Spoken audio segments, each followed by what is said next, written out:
नमस्कार, मी advocate Vijaykumar Adkar, notary Bharat सरकार माढा।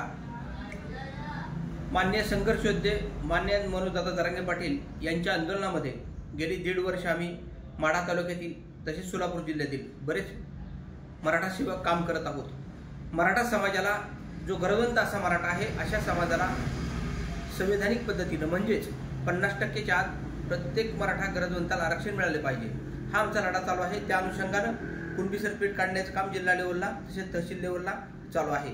ते अतिशय छान असं काम झालेलं आहे।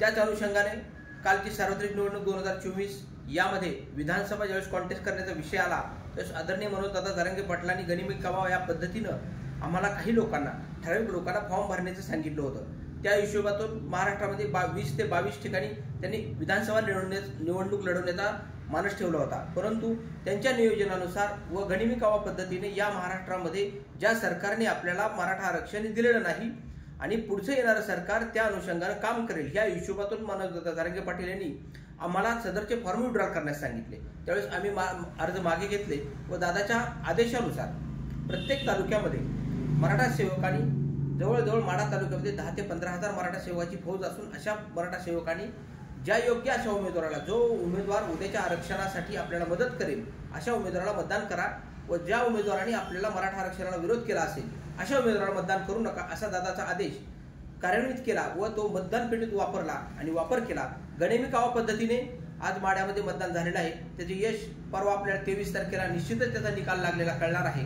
त्या अनुषंगाने मला एकच सांगायचं आहे, सर्व मराठा सेवकांचे त्याबद्दल सर्व मनस्वी आभार मानित आहोत। तसेच पुढली गोष्ट अशी आहे की मनोजदादा जरांगे पाटलांचे आंदोलन आपल्याला अविरत असंच अखंड असं चालू ठेवण्याचं आहे। त्या अनुषंगाने प्रत्येक मराठा सेवकानं इथून पुढे जे आपण सामुदायिकरित्या उपोषण करणार आहोत त्यामध्ये सामील व्हावं व मराठा आरक्षणाच्या लढ्यामध्ये प्रत्येकाने आपला वाट्याचा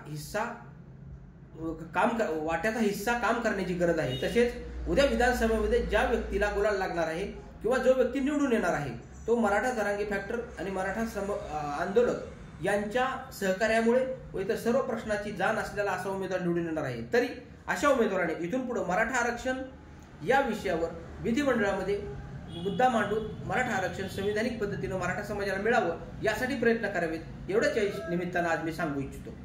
नमस्कार।